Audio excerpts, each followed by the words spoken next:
At least 10 shots heard. Now inside the building, shooting people right now with a shotgun. Black shirt, green pants. Within 1 minute of the initial 911 call, police, who were already in the area, responded to the scene. The police acted quickly and didn't hesitate to enter the building, as they were trained to do. When they entered the building, police found Scott huddled in the fetal position, hiding under a desk. He surrendered to police without incident. They went immediately into that building without a moment's hesitation and demonstrated incredible courage. And we are so deeply appreciative of their great work. It could have been a lot worse. The officers detained Scott, but Scott refused to identify himself. He wouldn't tell them his name or any other personal information. Police attempted to take his fingerprints, but due to an issue with the fingerprint machine, they were unable to identify him through prints. But he's not giving his name, he's not cooperating, and he has no ID on him. Initial reports stated that Scott had manipulated his fingertips to alter his fingerprints so they couldn't be read.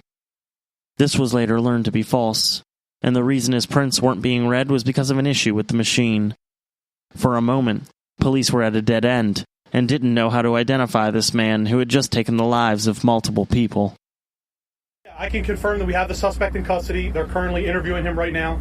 The only other information that I have from questions that was asked earlier is we don't have an identification on him yet. We do know he's a white male, adult male, and the gun that was used is described as a long gun. So I don't have the specifics on that, but we do know it was a long gun. And as we continue to get information, we'll make sure that we continue to put that out. There was no gunfire exchange between officers and the suspect. Since we were able to get here very quickly, and just something for you guys to know, we have a unified training on how to respond to active shooters, and that's what made one of the major things that made this a huge success. We can confirm that 5 are deceased, and we're still working on injuries-free guys to get a good number. So we're working on that, but it's estimated around 3. We did recover what we thought may have been an explosive device that has been taken care of. We have members of the bomb squad on scene. We don't anticipate having any more explosive devices. Over 300 officers from the city, county, state, and FBI responded to the scene to offer assistance. Between the officers, they came up with the idea of running a photo of the madman through a facial recognition software. Millions of faces are in a database that's accessible to law enforcement, and that's what led to the identity of the man police found hiding under a desk. Maryland has a system that's come under some fire from civil libertarians. Police say suspect was uncooperative and had no ID, so they turned to the Maryland Image Repository System. State officials allow police to run all Maryland driver's licenses through facial recognition software, despite objections from privacy advocates. It also allows access to FBI images and mugshots. MCAC, the Maryland Combined Analysis Center, ran the picture that we sent them through that system, and that was able to identify the subject. We would have been much longer in identifying him and being able to push forward in the investigation without that system. This special software takes a photo of a person and then runs it through a system that contains mugshots and driver license photos. This is how the investigators were able to finally identify Scott. After they had successfully identified the shooter, Scott immediately requested an attorney and refused to speak with the officers.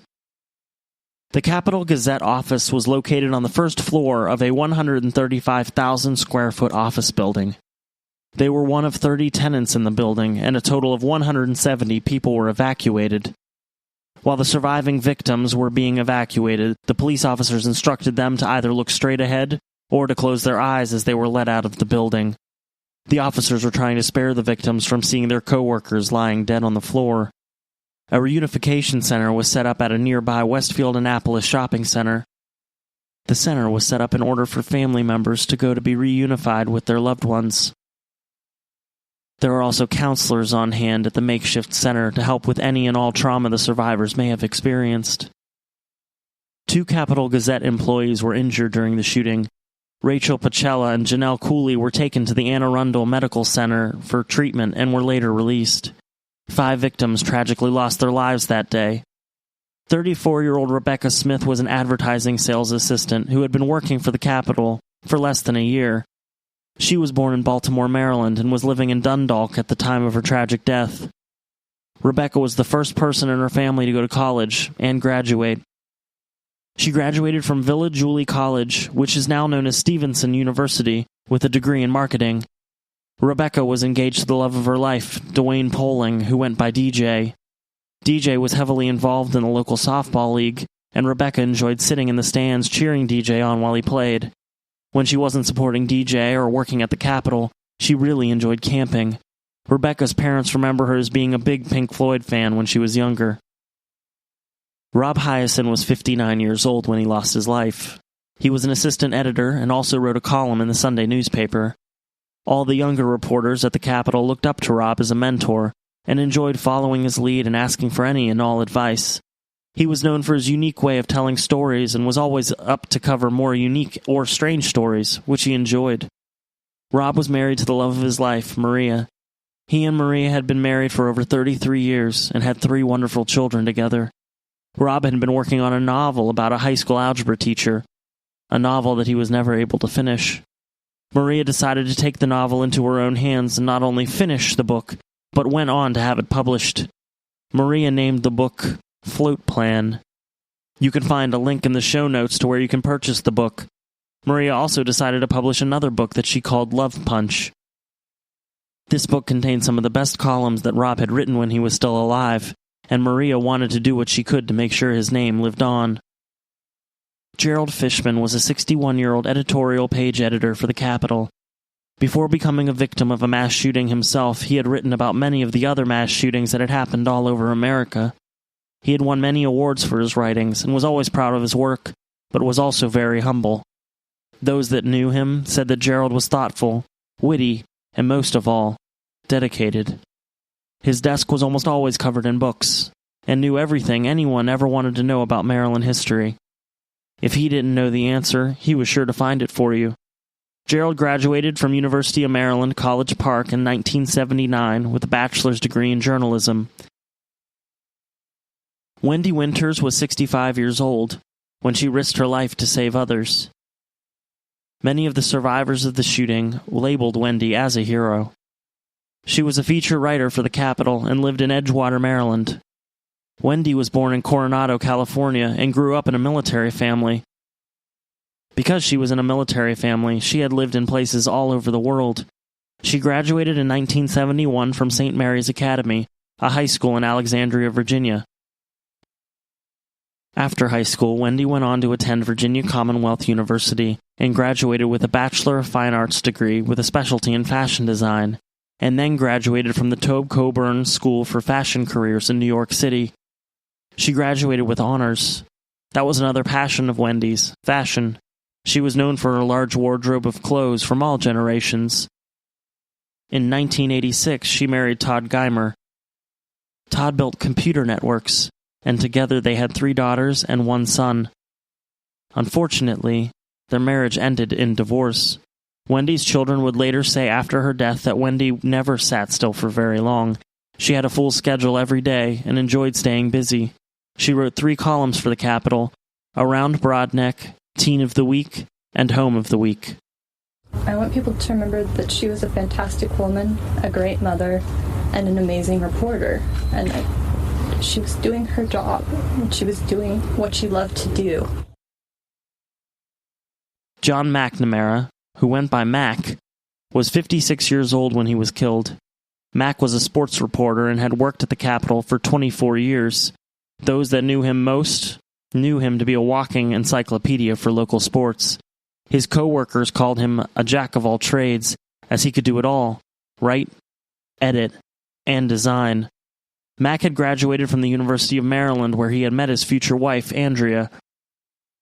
He had written 2 books about the local sport programs, and when he wasn't writing about sports, he was listening to good music and watching movies.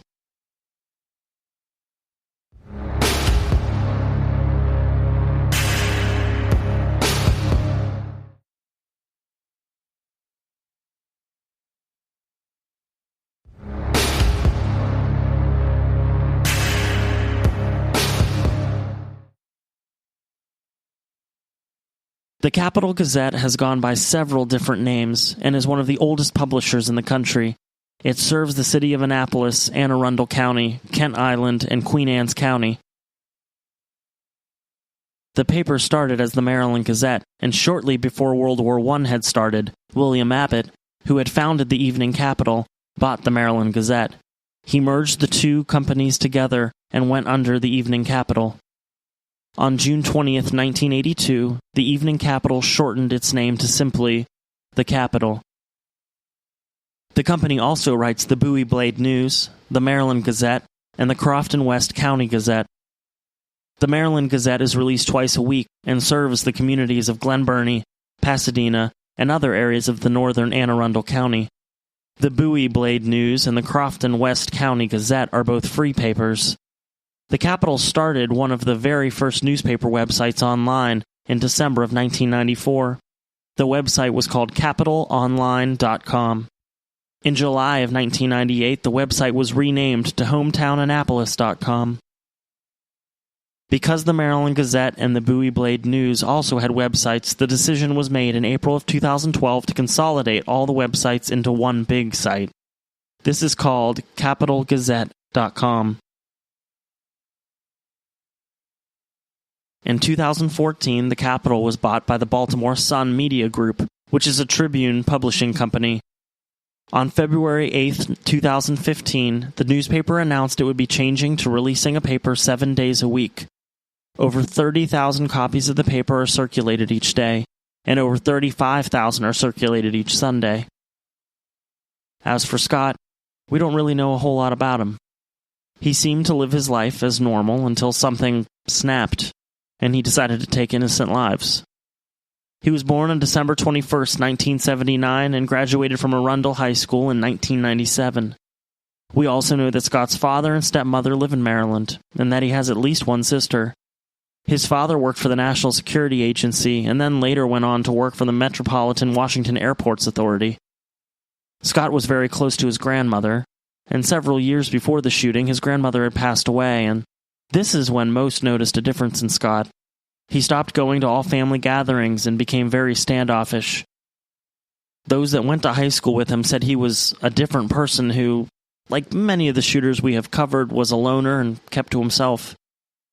When he did socialize with other students, they described him as rude, arrogant, and isolated. Many of the students didn't even remember him. One student who did remember Scott described him as a, quote, outcast of the outcasts. Students were also mean to him. He had always worn his hair long, and people would tease him for this. One student even remembers somebody putting chewing gum in his long hair.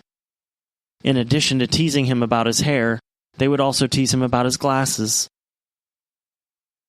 It does appear that Scott was smart, though. He was in all advanced placement classes. While in high school, he earned an internship with the National Security Agency. In order to earn this internship, he would have had to pass the highest security clearance, which he did with flying colors. This is about all that's known about his high school years. He seemed to drop off the edge of the earth after high school. In 1997, he enrolled at Capital College, which is a school that concentrated on degrees for information technology. It took him a long time to graduate, and finally, in 2006, he graduated with a Bachelor of Science degree in computer engineering. In 2011, he got a job with the U.S. Bureau of Labor Statistics. And then in 2013, he was hired for a government contract job and continued to work IT contract jobs. At one point, he was contracted to work for a company that Scott ended up suing. You see, Scott was supposed to receive a signing bonus for taking the job with this specific company, and he never received the bonus. He decided to sue the company, and the court ordered that the company was required to pay Scott the bonus. After they had successfully paid Scott, they said that they didn't have any other positions available for him, and Scott lost his job. From what I heard, they evacuated the whole building. Everybody had to leave. Because I guess, from what I understand, he had grenades and stuff when they found him. My wife actually went through the yard over here and talked to them through the fence. They asked if we could get back in or how long it was going to be. Not till 2 o'clock in the morning. But yeah, it was pretty bad. It's pretty bad when you know your neighbor did something like that. He was in the, let's call it the basement apartment. It's actually the first floor, but